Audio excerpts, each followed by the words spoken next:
Hi, welcome to Richard Cabile YouTube channel, and for today's tutorial, I will be teaching you on how to turn on and off time-sensitive notifications and allow notifications personal focus on iPhone X. But first, kindly subscribe to this channel and don't forget to hit the subscribe button and the bell to notify you for the new updates. And let's start.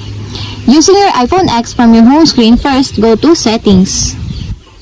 Then in the Settings, scroll down and click the Focus. Then in the focus, choose the personal.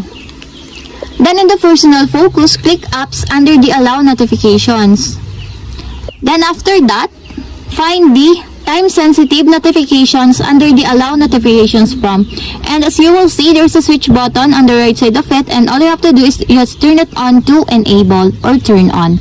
When the time-sensitive notifications is turned on, allow apps not in your allowed list to send notifications marked as time-sensitive immediately.